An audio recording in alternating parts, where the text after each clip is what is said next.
ನಮಸ್ಕಾರ ಸ್ನೇಹಿತರೆ, ಎಲ್ರಿಗೂ ಲಕ್ಷ್ಮೀ ಸಾಗರ್ ಕನ್ನಡ ವ್ಲಾಗ್ಸ್ಗೆ ಸ್ವಾಗತ. ನಾನು ನಿಮ್ಮ ಲಕ್ಷ್ಮಿ. ಇವತ್ತು ನನ್ನ ಚಾನಲಲ್ಲಿ ನಿಮಗೆ ಎಗ್ ಫ್ರೈಡ್ ರೈಸ್ ಮಾಡೋದು ಹೇಳ್ಕೊಡೋಣ ಅಂತ. ಇದು ನಾನು ಯಾವ ರೀತಿ ಮಾಡ್ತೀನಿ ಅನ್ನೋದನ್ನ ನಿಮಗೆ ಶೇರ್ ಮಾಡಬೇಕು ಅನ್ನಿಸ್ತು, ಅದಕ್ಕೆ ತೋರಿಸ್ತಾ ಇದ್ದೀನಿ. ಇದು ಬರೀ ಎಗ್ ರೈಸ್ ಅಲ್ಲ. ಎಗ್ ರೈಸ್ ಅಂದರೆ ಬರೀ ಮೊಟ್ಟೆ ಯೂಸ್ ಮಾಡಿ ಮಾಡೋ ಅಂಥದ್ದು. ನಾನು ತೋರಿಸ್ತಾ ಇರೋದು ಎಗ್ ಫ್ರೈಡ್ ರೈಸು. ಫ್ರೈಡ್ ರೈಸಲ್ಲಿ ಏನಂತಂದರೆ ತರಕಾರಿಗಳನ್ನ ಹಾಕಿ ಮಾಡೋ ಅಂಥದ್ದು. ಮತ್ತು ನಾನಿಲ್ಲಿ ಇಂಗ್ರೀಡಿಯೆಂಟ್ಸ್ ಅಷ್ಟೇ ತುಂಬ ಕಮ್ಮಿ ತೊಗೊಂಡಿದ್ದೀನಿ. ತುಂಬ ಟೇಸ್ಟಾಗಿ ಕಮ್ಮಿ ಇಂಗ್ರೀಡಿಯೆಂಟ್ಸಲ್ಲಿ ಮತ್ತು ಬೇಗ ತಟ್ ಅಂತ ಹೇಗೆ ಮಾಡೋದು ಅಂತ ತೋರಿಸೋಣ ಅಂತ ನಾನಿಲ್ಲಿ ಮೊದಲು 2 ಮೊಟ್ಟೆ ತೊಗೊಂಡಿದ್ದೀನಿ. ನಾನು ಇಬ್ಬರು ಕ್ವಾಂಟಿಟಿಗೆ ಮಾಡ್ತಾ ಇರೋದು. ನೀವು ಬೇಕಾದ್ರೆ 4 ಮೊಟ್ಟೆ ಹಾಕ್ಕೊಳ್ಳಿ. 2 ಮೊಟ್ಟೆ ಹಾಕ್ಕೊಂಡ್ರೆ ಅಷ್ಟು ಸಾಲಲ್ಲ. ಬಟ್ ನಮ್ಮ ಇಲ್ಲಿ 2 ಮೊಟ್ಟೆ ಇತ್ತು ಅಂತ ನಾನು ಇವತ್ತು ಆ 2 ಮೊಟ್ಟೆ ಯೂಸ್ ಮಾಡಿ ಮಾಡ್ತಾಯಿದ್ದೀನಿ. 4 ಹಾಕ್ಕೊಂಡ್ರೆ ಸ್ನೇಹಿತರೆ ಎಗ್ ಫ್ರೈಡ್ ರೈಸ್ ಆಗಿರೋದ್ರಿಂದ ತುಂಬ ಚೆನ್ನಾಗಿ ಎನ್ಹಾನ್ಸ್ ಆಗುತ್ತೆ. ಮೊಟ್ಟೆ ತಿಂದಷ್ಟು ಈ ಅನ್ನ ಒಂದು ಸ್ಪೂನ್ಗೂ ಮೊಟ್ಟೆ ಸಿಕ್ಕಿದಷ್ಟು ತುಂಬ ಚೆನ್ನಾಗಿರುತ್ತೆ ತಿನ್ನೋಕ್ಕೆ. ಸೊ ಆದ್ದರಿಂದ ನೀವು 4 ಮೊಟ್ಟೆ ತೊಗೊಳ್ಳಿ, ಚೆನ್ನಾಗಿರುತ್ತೆ.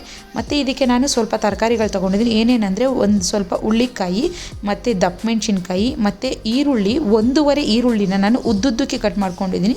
ಅರ್ಧ ಈರುಳ್ಳಿನ ಸಣ್ಣದಾಗಿ ಕಟ್ ಮಾಡ್ಕೊಂಡಿದ್ದೀನಿ. ಅದೇನಕ್ಕಪ್ಪ ಅಂದರೆ ಮೊಟ್ಟೆನ ನಾನು ಮೊದಲೇ ಹುರ್ಕೋತೀನಿ. ಮೊಟ್ಟೆನ ಹುರಿಯೋದಕ್ಕೋಸ್ಕರ ಅರ್ಧ ಈರುಳ್ಳಿನ ಸಣ್ಣದಾಗಿ ಕಟ್ ಮಾಡ್ಕೊಂಡಿದ್ದೀನಿ. ಮತ್ತು ಸ್ವಲ್ಪ ಪುದೀನ ಮತ್ತು ಸ್ವಲ್ಪ ಕೊತ್ತಂಬರಿ ಸೊಪ್ಪು. ಈ ಪುದೀನ ಹಾಕೋದ್ರಿಂದ ಟೇಸ್ಟ್ ತುಂಬ ಚೆನ್ನಾಗಿ ಬರುತ್ತೆ. ನೀವು ಅಷ್ಟೇ ಫ್ರೈಡ್ ರೈಸ್ಗೆ ಒಂದ್ಸಲ ಪುದೀನ ಹಾಕಿ ನೋಡಿ, ಎಷ್ಟು ತುಂಬ ಚೆನ್ನಾಗಿರುತ್ತೆ. ಮತ್ತು ಮೊಟ್ಟೆ ಸ್ಮೆಲ್ ಕೂಡ ಬರಲ್ಲ. ಮತ್ತು ಸ್ವಲ್ಪ ಕ್ಯಾರೆಟು ಮತ್ತು ಒಂದು ಅರ್ಧ ಟೇಬಲ್ ಸ್ಪೂನ್ ಶುಂಠಿ ಬೆಳ್ಳುಳ್ಳಿ ಪೇಸ್ಟು ಮತ್ತು ಒಂದು 2 ಹಸಿಮೆಣ್ಸಿನ್ಕಾಯಿನ ಸಣ್ಣದಾಗಿ ಕಟ್ ಮಾಡಿ ಇಟ್ಕೊಂಡಿದ್ದೀನಿ. ಈ ಶುಂಠಿ ಬೆಳ್ಳುಳ್ಳಿ ಪೇಸ್ಟ್ ಇದ್ದರೆ ಪೇಸ್ಟ್ ಹಾಕ್ಕೊಳ್ಳಿ. ಈಗ ಪೇಸ್ಟ್ ಇಲ್ಲಾಂದರೆ ಮತ್ತು ಜಜ್ಜಿ ಕೂಡ ಸೇರಿಸ್ಕೋಬೋದು, ಅದು ಕೂಡ ಟೇಸ್ಟ್ ತುಂಬ ಚೆನ್ನಾಗಿರುತ್ತೆ. ಇದು ಹಾಕಲೇಬೇಕು ಅಂತೇನಿಲ್ಲ, ಬೇಕು ಅಂದರೆ ಶುಂಠಿ ಬೆಳ್ಳುಳ್ಳಿ ಪೇಸ್ಟ್ ಹಾಕ್ಬೋದು, ಬೇಡ ಅಂದರೆ ಸ್ಕಿಪ್ ಕೂಡ ಮಾಡ್ಬೋದು. ಹಾಕಿದ್ರೆ ಟೇಸ್ಟ್ ತುಂಬ ಚೆನ್ನಾಗಿ ಬರುತ್ತೆ. ಅದಕ್ಕೋಸ್ಕರ ನಾನು ಜೊತೆಗೆ ಇದಕ್ಕೆ ರುಚಿಗೆ ತಕ್ಕಷ್ಟು ಉಪ್ಪು ಮತ್ತು ಸ್ವಲ್ಪ ಮೆಣಸು ಪುಡಿ ಮತ್ತು ಇಲ್ಲಿ ನಾನು ಒಂದು ಟೇಬಲ್ ಸ್ಪೂನ್ ಟೊಮೊಟೊ ಕೆಚಪ್ಪು, ಅರ್ಧ ಟೇಬಲ್ ಸ್ಪೂನ್ ಸೋಯಾ ಸಾಸ್ ತೊಗೊಂಡಿದ್ದೀನಿ.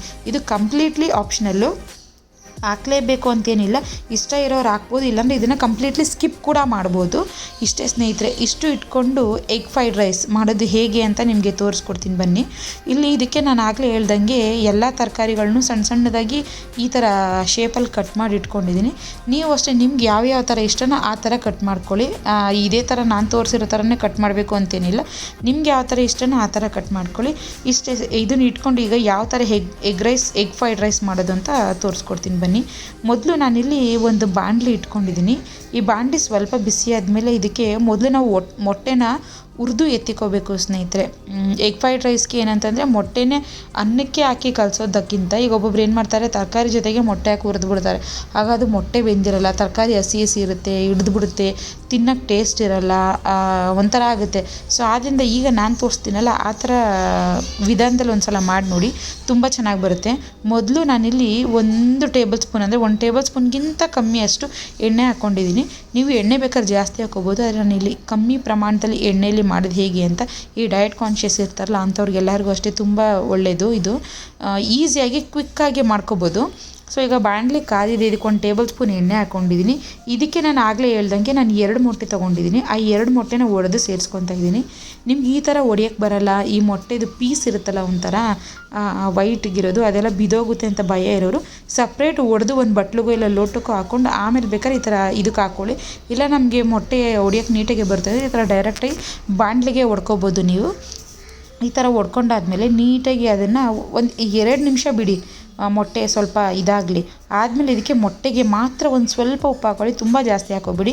ಯಾಕಂದರೆ ನಾವು ಫ್ರೈಡ್ ರೈಸ್ ಮಾಡಬೇಕಾದ್ರೆ ಸಾಲ್ಟ್ ಆ್ಯಡ್ ಮಾಡ್ತೀವಿ. ಈಗ ಇದು ಮೊಟ್ಟೆಗೆ ಮಾತ್ರ ಜಾಸ್ತಿ ಹಾಕೋಬಿಡಿ ಸ್ನೇಹಿತರೆ, ತಿನ್ನೋಕ್ಕಂತೂ ಒಂದು ಸ್ವಲ್ಪನೂ ಚೆನ್ನಾಗಿರಲ್ಲ. ಉಪ್ಪು ಹಾಕ್ಬಿಟ್ರೆ ಮೊಟ್ಟೆ ಎಲ್ಲ ತಿನ್ನಬೇಕಾದ್ರೆ ತುಂಬ ಇರಿಟೇಷನ್ ಆಗುತ್ತೆ. ಅದಕ್ಕೋಸ್ಕರ ಸ್ವಲ್ಪ ಉಪ್ಪು ಹಾಕ್ಕೊಳ್ಳಿ. ಉಪ್ಪು ಹಾಕ್ಕೊಂಡು ಇದಕ್ಕೆ ನಾನು ಒಂದು ಸ್ವಲ್ಪ ಮೆಣಸು ಪುಡಿ ಹಾಕೋತಾ ಇದ್ದೀನಿ. ನೀವು ಇದಕ್ಕೆ ಮೆಣಸು ಪುಡಿ ಆದರೂ ಹಾಕೋಬೋದು, ಇಲ್ಲ ಮೆಣಸಿನ್ಕಾಯಿ ಪುಡಿ ಬರುತ್ತಲ್ಲ, ಅಚ್ಕಾರದ ಪುಡಿ ಅಂತಾರಲ್ಲ, ಅದನ್ನಾದರೂ ಹಾಕೋಬೋದು. ಇಲ್ಲ ಅಂತಂದರೆ ಮನೆಯಲ್ಲೇ ಮಾಡಿರೋ ಸಾಂಬಾರು ಪುಡಿ ಇರುತ್ತಲ್ಲ, ಅದನ್ನ ಬೇಕಾದ್ರೂ ಹಾಕೋಬೋದು. ಇಲ್ಲ ಮನೇಲಿ ಚಿಕನ್ ಮಸಾಲ, ಮಟನ್ ಮಸಾಲ ಏನಿರುತ್ತೆ ಯಾವುದಾದ್ರೂ ಇದೇ ಹಾಕಬೇಕು ಅಂತೇನಿಲ್ಲ ಸ್ನೇಹಿತರೆ. ಮೊಟ್ಟೆಗೆ ಒಂದು ರುಚಿ ಕೊಡಬೇಕು, ಅದಕ್ಕಷ್ಟೇ. ಅದು ಹಾಕ್ಕೊಂಡು ಮತ್ತು ಅರ್ಧ ಈರುಳ್ಳಿನ ನಾನು ಸಣ್ಣದಾಗಿ ಕಟ್ ಮಾಡಿ ಇಟ್ಕೊಂಡಿದ್ನಲ್ಲ ಅದನ್ನು ಸೇರಿಸ್ಕೊತಾ ಇದ್ದೀನಿ. ಇಷ್ಟು ಎಣ್ಣೆ, ಮೊಟ್ಟೆ ಮತ್ತು ಉಪ್ಪು, ಮೆಣಸು ಪುಡಿ ಮತ್ತು ಅರ್ಧೇ ಅರ್ಧ ಈರುಳ್ಳಿ ಇಷ್ಟು ಹಾಕ್ಕೊಂಡು ಇವಾಗ ನೋಡಿ ಇದನ್ನು ನೀಟಾಗಿ ಮಿಕ್ಸ್ ಮಾಡ್ಕೊತಾ ಇದ್ದೀನಿ. ಯಾಕಂದರೆ ಸ್ಟಾರ್ಟಿಂಗೆ ಮೊಟ್ಟೆ ಹಾಕಿದ ತಕ್ಷಣ ಮಿಕ್ಸ್ ಮಾಡಿದ್ರೆ ಕಲಸೋಗುತ್ತೆ, ಉಂಡುಂಡೆ ಥರ ನೀಟಾಗಿ ಸಿಗೋಲ್ಲ. ಅದಕ್ಕೆ 1-2 ನಿಮಿಷ ಬಿಟ್ಟು ನಾವು ಫ್ರೈ ಮಾಡಿಕೊಂಡ್ರೆ ಮೊಟ್ಟೆ ಸ್ವಲ್ಪ ಚೆನ್ನಾಗಿ ಬೆಂದಿರುತ್ತೆ. ಆಮೇಲೆ ನೀಟಾಗಿ ಒಂಥರ ಉಂಡುಂಡೆ ಮೊಟ್ಟೆದು ನೀಟಾಗಿ ಬಾಯಿಗೆ ಸಿಗುತ್ತೆ, ಆ ಥರ ಆಗುತ್ತೆ ಸ್ನೇಹಿತರೆ. ನೀವು ಅಷ್ಟೇ ಒಂದು 5 ನಿಮಿಷ ಬಿಟ್ಟು ಆಮೇಲೆ ಈ ಥರ ಚೆನ್ನಾಗಿ ಫ್ರೈ ಮಾಡ್ಕೊಳ್ಳಿ 1-2 ನಿಮಿಷ. ಆ ಮೊಟ್ಟೆದು ಒಂಥರ ಸ್ಮೆಲ್ ಥರ ಇರುತ್ತಲ್ಲ ಅದೆಲ್ಲ ಹೋಗಬೇಕು. ಮೊಟ್ಟೆಗೆ ಉಪ್ಪು, ಮೆಣಸು ಪುಡಿ, ಈರುಳ್ಳಿ ಎಲ್ಲ ಹಾಕಿದ್ವಲ್ಲ ಅದೆಲ್ಲ ಒಂದು ಸ್ವಲ್ಪ ಲೈಟಾಗಿ ಫ್ರೈ ಆಗಬೇಕು ಅನ್ನೋ ಥರ ಹುರ್ಕೊಳ್ಳಿ. ಈಗ ನಾನು ಇದನ್ನು ಒಂದು 2-3 ನಿಮಿಷ ಫ್ರೈ ಮಾಡ್ಕೊತೀನಿ. ನಿಮಗೆ ಗೊತ್ತಾಗುತ್ತೆ ಮೊಟ್ಟೆ ಬೆಂದಿದೆಯೋ ಇಲ್ವೋ ಅಂತ. ಒಂಥರ ಗಂಜಿ ಥರ ಇಲ್ಲ, ಉಂಡುಂಡಿಗೆ ರೌಂಡಿಗೆ ಆಗ್ತಾ ಇರ್ತದೆ ನೋಡಿ. ಈ ಥರ ನಾನು ನಿಮಗೆ ತೋರಿಸ್ತಾ ಇದ್ದೀನಲ್ಲ, ಈ ಥರ ನೀಟಾಗಿ ಉದುರುತ್ತಾ ಇರುತ್ತೆ ಮೊಟ್ಟೆ ಎಲ್ಲ ಬೆಂದಿರೋ ಥರ ನಮಗೆ ಗೊತ್ತಾಗುತ್ತೆ ಇದು ಬೆಂದಿದೆ ಅಂತ. ಅಲ್ಲಿವರೆಗೂ ಚೆನ್ನಾಗಿ ಸ್ವಲ್ಪ ಫ್ರೈ ಮಾಡ್ಕೊಳ್ಳಿ. ಆಮೇಲೆ ಫ್ಲೇಮು ಅಷ್ಟು ಜಾಸ್ತಿ ಇಟ್ಕೊಬೇಡಿ, ಬೇಗ ಸೀದೋಗ್ಬಿಡುತ್ತೆ ಮೊಟ್ಟೆ, ತಳ ಹಿಡಿದ್ಬಿಡುತ್ತೆ. ಅದಕ್ಕೋಸ್ಕರ ಒಂದು ಸ್ವಲ್ಪ ಫ್ಲೇಮ್ ಕಮ್ಮಿನೇ ಇಟ್ಕೊಂಡು ಈ ಥರ ನೀಟಾಗಿ ಫ್ರೈ ಮಾಡ್ಕೊಳ್ಳಿ.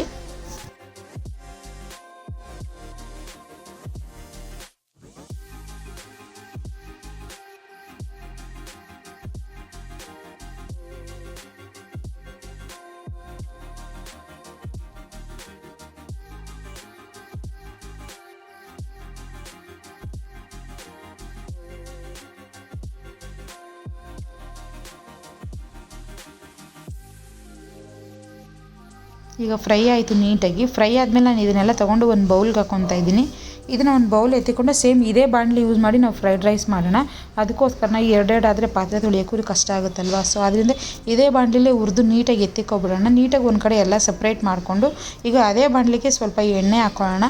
ಮೊಟ್ಟೆಗೂ ಕೂಡ ಎಣ್ಣೆ ಹಾಕಿರ್ತೀವಿ, ಆದರೆ ನಾನು ಜಾಸ್ತಿ ಆಯಿಲ್ ಯೂಸ್ ಮಾಡಿಲ್ಲ. ಮೊಟ್ಟೆಗೂ ಅಷ್ಟೇ ಒಂದು 1/2-3/4 ಟೇಬಲ್ ಸ್ಪೂನ್ ಹಾಕಿರ್ಬೋದೇನೋ ಅಷ್ಟೇ. ಈಗಲೂ ಫ್ರೈಡ್ ರೈಸ್ಗೂ ಅಷ್ಟೇ ತುಂಬ ಕಮ್ಮಿ ಹಾಕ್ಕೊತೀನಿ, ಜಾಸ್ತಿ ಇಲ್ಲ. ನೀವು ಬೇಕಾದ್ರೆ ಜಾಸ್ತಿ ಹಾಕ್ಕೊಂಡ್ರೆ ಜಾಸ್ತಿನೇ ಹಾಕ್ಕೋಬೋದು. ಇಲ್ಲಿ ನಾನು ಒಂದು 2 ಟೇಬಲ್ ಸ್ಪೂನ್ ಅಷ್ಟು ಎಣ್ಣೆ ಯೂಸ್ ಮಾಡಿದ್ದೀನಿ ಅದೇ ಬಾಣಲಿಗೆ. ಆಲ್ರೆಡಿ ಬಾಣಲಿ ಕಾದಿರುತ್ತಲ್ವ, ಸೊ ಅದಕ್ಕೆ ಅದು ಸ್ವಲ್ಪ ಚಿಕ್ಕದು ಮೊಟ್ಟೆದು ಇದೆಲ್ಲ ಇರುತ್ತಲ್ಲ ಅದೆಲ್ಲ ಸಿಡಿತಾ ಇದೆ, ನಿಮಗೆ ಕಾಣಿಸ್ತಾ ಇರ್ಬೋದು. ಈಗ ಇದಕ್ಕೆ ನಾನು ಆಗಲೇ ತೊಗೊಂಡಿದ್ನಲ್ಲ ಹಸಿಮೆಣ್ಸಿನ್ಕಾಯಿ ಮತ್ತು ಒಂದು 1/2 ಟೇಬಲ್ ಸ್ಪೂನ್ ಶುಂಠಿ ಬೆಳ್ಳುಳ್ಳಿ ಪೇಸ್ಟು ಅದನ್ನು ಹಾಕ್ಕೊಂಡು ಫ್ರೈ ಮಾಡ್ಕೊತಾ ಇದ್ದೀನಿ. ಆಮೇಲೆ ಇನ್ನೊಂದು ಏನಂದರೆ ಸ್ನೇಹಿತರೆ, ಇದಕ್ಕೆ ನಾನು ಸ್ಪ್ರಿಂಗ್ ಆನಿಯನ್ ಯೂಸ್ ಮಾಡಿಲ್ಲ. ನಿಮ್ಮ ಹತ್ರ ಅದಿತ್ತು ಅಂದರೆ ಹಾಕಿ, ತುಂಬ ಟೇಸ್ಟ್ ಕೊಡುತ್ತೆ ಫ್ರೈಡ್ ರೈಸ್ಗೆ. ಅದು ಏನೋ ಒಂಥರ ಎಕ್ಸ್ಟ್ರಾ ಟೇಸ್ಟ್ ಅದು ಹಾಕೋದ್ರಿಂದ. ನಿಮ್ಮ ಮನೇಲಿ ಇತ್ತು ಅಂದರೆ ಅದನ್ನು ಹಾಕ್ಕೊಳ್ಳಿ. ಇವಾಗ ನಾನು ಹಸಿಮೆಣ್ಸಿನ್ಕಾಯಿ ಮತ್ತು ಶುಂಠಿ ಬೆಳ್ಳುಳ್ಳಿ ಪೇಸ್ಟ್ ಎರಡನ್ನೂ ಫ್ರೈ ಮಾಡ್ಕೊತಾ ಇದ್ದೀನಿ. ಇದೆರಡು ಒಂದು 2 ನಿಮಿಷ ಫ್ರೈ ಆದಮೇಲೆ ಈಗ ಇದಕ್ಕೆ ನಾನು ಒಂದೊಂದಾಗಿ ತರಕಾರಿಗಳು, ಮೊದಲು ಈರುಳ್ಳಿ ಸೇರಿಸ್ಕೊತೀನಿ. ಈರುಳ್ಳಿನೂ ಅಷ್ಟೇ ತುಂಬ ಜಾಸ್ತಿ ಹಾಕೋಬೇಡಿ, ಒಂಥರ ಫ್ರೈಡ್ ರೈಸ್ ಅನ್ಸಲ್ಲ, ಅದು ಒಳ್ಳೆ ಈರುಳ್ಳಿ ರೈಸ್ ಥರ ಆಗಿಬಿಡುತ್ತೆ. ಎಲ್ಲ ಯಾವುದೇ ಒಂದು ಅಡುಗೆ ಆಗಲಿ ಸ್ನೇಹಿತರೆ, ಎಷ್ಟು ಪ್ರಮಾಣದಲ್ಲಿ ನಾವು ಹಾಕಬೇಕು ಅಷ್ಟು ಪ್ರಮಾಣದಲ್ಲಿ ಹಾಕಿದ್ರೆ ಮಾತ್ರ ಟೇಸ್ಟ್ ಚೆನ್ನಾಗಿ ಬರೋದು. ಈಗ ಒಂದು ಜಾಸ್ತಿ ಒಂದು ಕಮ್ಮಿ ಆ ಥರ ಹಾಕ್ಬಿಟ್ರೆ ಯಾವುದೇ ಅಡುಗೆ ಆಗಲಿ ಚೆನ್ನಾಗಿರಲ್ಲ. ಯಾವುದು ಅಷ್ಟೇ ಮುಂದಿರಬಾರ್ದು, ಯಾವುದು ಹಿಂದಿರಬಾರ್ದು. ಉಪ್ಪು ಒಂದು ಸ್ವಲ್ಪ ಜಾಸ್ತಿ ಇದ್ರೂ ಅಷ್ಟೇ ತಿನ್ನೋಕ್ಕಾಗಲ್ಲ, ಹುಳಿ ಜಾಸ್ತಿ ಇದ್ರೂ ತಿನ್ನೋಕ್ಕಾಗಲ್ಲ. ಹಾಗೆ ಅಷ್ಟೇ ಒಂದು ಅಡುಗೆಗೆ ನಾವು ಯಾವ ಪ್ರಮಾಣದಲ್ಲಿ ಹಾಕ್ತೀವೋ ಆ ಪ್ರಮಾಣದಲ್ಲಿ ಹಾಕಿದ್ರೇ ಆ ಅಡುಗೆಗೊಂದು ರುಚಿ ಅಲ್ವಾ. ಸೊ ಅದಕ್ಕೆ ಯಾರೇ ಆಗಲಿ ನೀವು ಏನೇ ಮಾಡಬೇಕಾದ್ರೂ ಅಷ್ಟೇ ಪ್ರಮಾಣ ಕರೆಕ್ಟಾಗಿ ಹಾಕಿ. ಆವಾಗ ಯಾವ ಥರ ಇದ್ದರೂ ಅಡುಗೆ ತುಂಬ ಚೆನ್ನಾಗಿ ಬರುತ್ತೆ ಟೇಸ್ಟು. ಈಗ ನಾವು ಮಾಡಿದ್ರೆ ಚೆನ್ನಾಗಿರುತ್ತೆ, ನಾವು ಮಾಡೋ ರೆಸಿಪಿನ ಇನ್ನೊಬ್ರು ಟ್ರೈ ಮಾಡಿದ್ರೆ ಚೆನ್ನಾಗಿರಲ್ಲ ಅಂತ ಹೇಳ್ತಾರೆ. ಅದು ಯಾಕೆ ಅಂದರೆ ಅಡುಗೆಗೆ ನಾವು ಹಾಕಬೇಕಾದ್ರೆ ಇಂಗ್ರೀಡಿಯೆಂಟ್ಸ್ನ ಯಾವ ಪ್ರಮಾಣದಲ್ಲಿ ಹಾಕಬೇಕು ಆ ಪ್ರಮಾಣದಲ್ಲಿ ಹಾಕಿದ್ರೆ ಇದು ತುಂಬ ಚೆನ್ನಾಗಿ ಬರುತ್ತೆ. ಈಗ ಈರುಳ್ಳಿ ಫ್ರೈ ಮಾಡಾಯಿತು. ಇದಕ್ಕೆ ನಾನು ಆಗಲೇ ತೊಗೊಂಡಿದ್ದೆ ಕ್ಯಾರೆಟು, ಹುಳ್ಳಿಕಾಯಿ ಮತ್ತು ದಪ್ಪ ಮೆಣಸಿನ್ಕಾಯಿ ಅಂದರೆ ಕ್ಯಾಪ್ಸಿಕಮ್, 3 ಸೇರಿಸ್ಕೊತಾ ಇದ್ದೀನಿ. 3 ಅಷ್ಟೇ. ಈ ಫ್ರೈಡ್ ರೈಸ್ಗೆ ಏನಂದರೆ ಸ್ನೇಹಿತರೆ, ತುಂಬ ಜಾಸ್ತಿ ಬೇಯಿಸ್ಕೋಬಾರ್ದು ತರಕಾರಿಗಳನ್ನ, ತಿನ್ನೋಕ್ಕೆ ಚೆನ್ನಾಗಿರಲ್ಲ. ಒಂಥರ ಎಲ್ಲ ಬೆಂದೋಗಿ ಸಪ್ಪೆ ಈ ಕ್ಯಾಪ್ಸಿಕಮ್ ಎಲ್ಲ ಸಪ್ಪೆ ಥರ ಆಗಿಬಿಡುತ್ತೆ. ಇದು ಒಂದು 70-80% ಬೆಂದಿದ್ದು ಸಾಕು, 20% ಕ್ರಂಚಿಯಾಗಿರಬೇಕು. ಈಗ ಒಬ್ಬೊಬ್ಬರಿಗೆ ತುಂಬ ಬೆಂದಿದ್ದು ಇಷ್ಟ ಆಗುತ್ತೆ. ಆ ಥರದವ್ರಿಗೆ ನೀವು ಮಕ್ಕಳೆಲ್ಲ ತಿನ್ನಲ್ಲ, ಜಾಸ್ತಿ ಬೆಂದಿಲ್ಲ ಅಂದರೆ ನೀವು ಚೆನ್ನಾಗಿ ಮಾಮೂಲಿ ಬೇಯಿಸ್ಕೊತಿರಲ್ಲ ಆ ಥರ ಬೇಯಿಸ್ಕೊಳ್ಳಿ. ಈ ದೊಡ್ಡವರೆಲ್ಲ ತಿಂತಾರೆ ಅನ್ನೋದಾದರೆ ನೀವು ಒಂದು 50-60% ಬೇಯಿಸ್ಕೊಳ್ಳಿ ಸಾಕು. ಆಗ ತಿನ್ನೋಕ್ಕೆ ತುಂಬ ಚೆನ್ನಾಗಿರುತ್ತೆ. ಈಗ ನಾನು ಎಲ್ಲ ಹಾಕ್ಕೊಂಡಾಯ್ತು. ಈಗ ಇದನ್ನ ಚೆನ್ನಾಗಿ ಫ್ರೈ ಮಾಡ್ಕೊತಾ ಇದ್ದೀನಿ.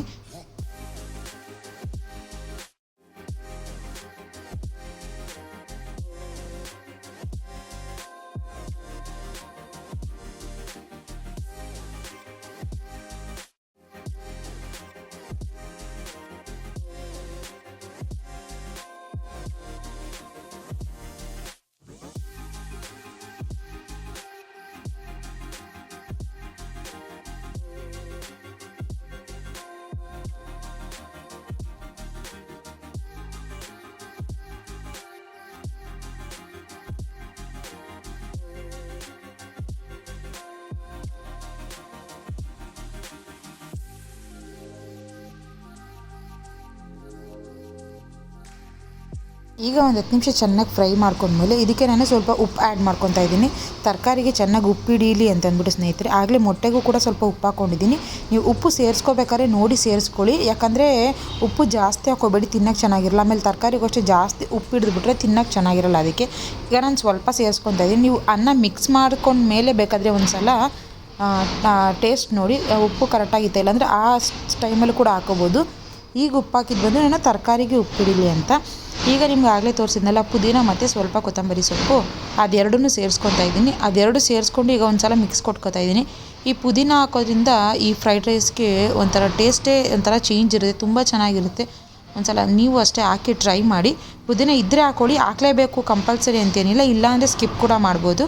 ಬಟ್ ನಾನು ಹಾಕಿದ್ದೀನಿ, ಹಾಕೋದ್ರಿಂದ ಒಂಥರ ಟೇಸ್ಟ್ ಚೆನ್ನಾಗಿರುತ್ತೆ. ಆಮೇಲೆ ಜೊತೆಗೆ ಏನಂತಂದರೆ ಈ ಮೊಟ್ಟೆ ಸ್ಮೆಲ್ ಇರುತ್ತೆ, ಅದೆಲ್ಲ ಇರಲ್ಲ, ಗೊತ್ತಾಗಲ್ಲ ನಿಮಗೆ ಫ್ರೈಡ್ ರೈಸ್ ತಿನ್ನಬೇಕಾದ್ರೆ ಮಧ್ಯದಲ್ಲಿ ಸಿಕ್ಕಿದಾಗ. ಈಗ ಇದಕ್ಕೆ ನಾನು ಅರ್ಧ ಟೇಬಲ್ ಸ್ಪೂನ್ ಸೋಯಾ ಸಾಸು, ಅರ್ಧ ಟೇಬಲ್ ಸ್ಪೂನ್ ಟೊಮೊಟೊ ಕೆಚಪ್ಪು, ನಾನು ಅರ್ಧ ಟೇಬಲ್ ಸ್ಪೂನ್ ತೊಗೊಂಡಿದ್ದೆ. ಅದರಲ್ಲೂ ಕೂಡ ನಾವು ಈಗ ಈ ಥರ ಬೌಲ್ಗೆ ಹಾಕ್ಕೊಂಡು ಹಾಕೋದ್ರಲ್ಲಿ ಇನ್ನೂ ಸ್ವಲ್ಪ ಕಮ್ಮಿನೇ ಆಗೋಗುತ್ತೆ. ಇದನ್ನು ನೀವು ಹಾಕಲೇಬೇಕು ಅಂತೇನಿಲ್ಲ, ಇದು ಕೂಡ ಅಷ್ಟೇ, ನೀವು ಸ್ಕಿಪ್ ಮಾಡ್ಬೋದು. ಇದು ಹಾಕಿದ್ರೆ ಸ್ವಲ್ಪ ಟೇಸ್ಟ್ ಜಾಸ್ತಿ ಕೊಡುತ್ತೆ. ಇದು ಹಾಕಿಲ್ಲ ಅಂದರೆ ಟೇಸ್ಟ್ ಸ್ವಲ್ಪ ಫ್ರೈಡ್ ರೈಸ್ ಥರಗಿಂತ ಒಂದು ಸ್ವಲ್ಪ ಕಮ್ಮಿ ಇರುತ್ತೆ ಅಷ್ಟೇ. ಬಟ್ ಹೆಲ್ದಿ ವರ್ಷನ್ ಮಾಡಬೇಕಂದ್ರೆ ಇದೆರಡು ಹಾಕ್ಬೇಡಿ, ಟೊಮೊಟೊ ಕೆಚಪ್ಪು ಹಾಕ್ಬೇಡಿ, ಸೋಯಾ ಸಾಸು ಹಾಕ್ಬೇಡಿ. ಹಾಗೆ ಮಾಡಿ, ಏನು ಎಕ್ಸ್ಟ್ರಾ ಏನು ಬೇಡ. ಇಲ್ಲ ನೀವು ಟೊಮೊಟೊ ಬೇಕಾದ್ರೆ ಒಂದು ಅರ್ಧ ಟೊಮೊಟೊನ ನೀರಲ್ಲಿ ಬೇಯಿಸ್ಕೊಂಡು ರುಬ್ಬಿ ಪೇಸ್ಟ್ ಹಾಕ್ಕೊಳ್ಳಿ, ಅರ್ಧ ಟೊಮೊಟೊ ಮಾತ್ರ ಸಾಕು, ಜಾಸ್ತಿ ಹಾಕ್ಬೇಡಿ. ಅದನ್ನು ಹಾಕಿದ್ರೆ ಆ ಟೇಸ್ಟ್ ಕೂಡ ತುಂಬ ಚೆನ್ನಾಗಿರುತ್ತೆ. ಈಗ ಎರಡು ಹಾಕ್ಕೊಂಡು ಒಂದು 2 ನಿಮಿಷ ಫ್ರೈ ಮಾಡ್ಕೊತಾ ಇದ್ದೀನಿ. ತುಂಬ ಜಾಸ್ತಿ ಹೊತ್ತೇನು ಫ್ರೈ ಮಾಡಬೇಕಂತೇನಿಲ್ಲ, ಅದು ತರಕಾರಿಗೆ ಚೆನ್ನಾಗಿ ಮಿಕ್ಸ್ ಆದರೆ ಸಾಕು ಸ್ನೇಹಿತರೆ, ಅಷ್ಟೇ. ಈಗ ಒಂದು 2 ನಿಮಿಷ ಚೆನ್ನಾಗಿ ಫ್ರೈ ಮಾಡ್ಕೊಳ್ಳೋಣ ಇದನ್ನು.